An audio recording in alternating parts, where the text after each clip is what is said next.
Lesigebengu labasibethele eceleni kwaJesu bebathi bayasilaya, kani basibethela kumuntu lotawuthi lamuhla utawuba nami eparadesi lababe.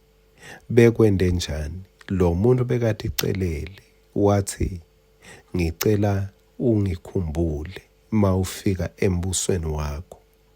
Kanzoti beke esigabeni sekuba ngikhunjuliwe. Nembala washo kwesishoyo, longabeki likusasa. Wangasho ukuthi evikini lelitaku, kepha wathi lamuhla utawuba nami, ungikhunjuliwe. Kwangathi nawe bewungeva inkosi isho njalo nakuwe, ithi lamuhla utawuba nami eparadesi. Ngete kwaba sekufeni, kepha nje utaba nayo inkosi ebuhleni, ebunanzini. Nasi ngwaselisuku sakavuka udle. Ngicela ukukuhlephulela encwadini yaLuka sahluko 16. Masifunza verse 21 lithi, abedzinga kondliwa ngetimvuthuluka tekudla letatiwa etafuleni lalesicebi, netinja tatita timkhotse tilonza. NguLazaro loyo, indzaba yatiko.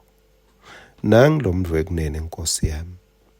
La kulesimo la kuso, liBhayibheli lisitshela ukuthi bekafisa kudla kwetinja.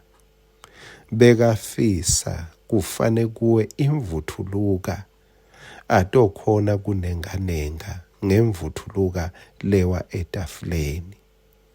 Simo siyashintsha, akuhlali kunje. Uyathi ungikhunjuliwe, kungenteka kwanyalo ngazuthi udla imvuthuluka. Uyathi buta ukuthi ngikhunjuliwe njani, ngoba mina ngidla lokusele kulabanye bantu, ngidla emathe alabanye bantu.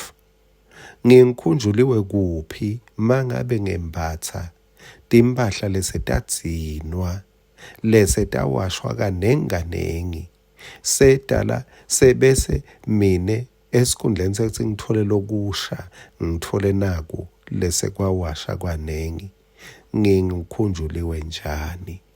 Ngikhunjuliwe njani mangabe lo msebenzi lesolo ngiwuthandazela ngingawutholi, kepha abantu lengibadika ukuthi abathandazi bayawuthola. Uyathi buda kuthi kazi ngiyawuhlala ngidla imvuthuluka kuyawuze kube nini? Ake sibuke verse 25 losashintshe indzaba.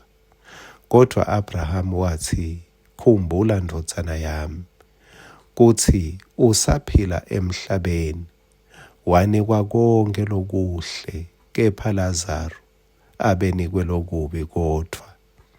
Sewuyajajuliswa ke lapha, kanzi wena sewusekuhluphekeni, seligucukile lisondo.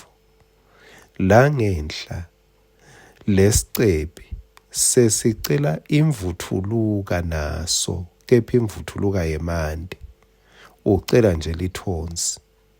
Emhlabeni wala nemvuthuluka yekudla, kepha lapha lasekakhona khona sewucela imvuthuluka yelithonsi. Nalo lelingatholakali tinto tiyagucuka Nkosi yami. Mangabe uphasi unjenga Lazaro, udle emgconyeni, kepha inhlitiyo yakho inekumesaba uNkulunkulu, lisondo ngicela kukutshela nalo liyagucuka. Kanzi mangabe ufana nalesicebi, uNkulunkulu ukuphile konke, kepha awubakhumbuli bantu bakhe uNkulunkulu, lisondo lingagucukeli kabi. Tehlise utithobe, unake boLazaro bakho, naka nawe labanye lekungendeka bangephasi kwelitafula lakho. Ungagcini ngekutinaka wena, nawe bani nelusito kulabanye, khunjuliwe, khumbula labanye. Amen.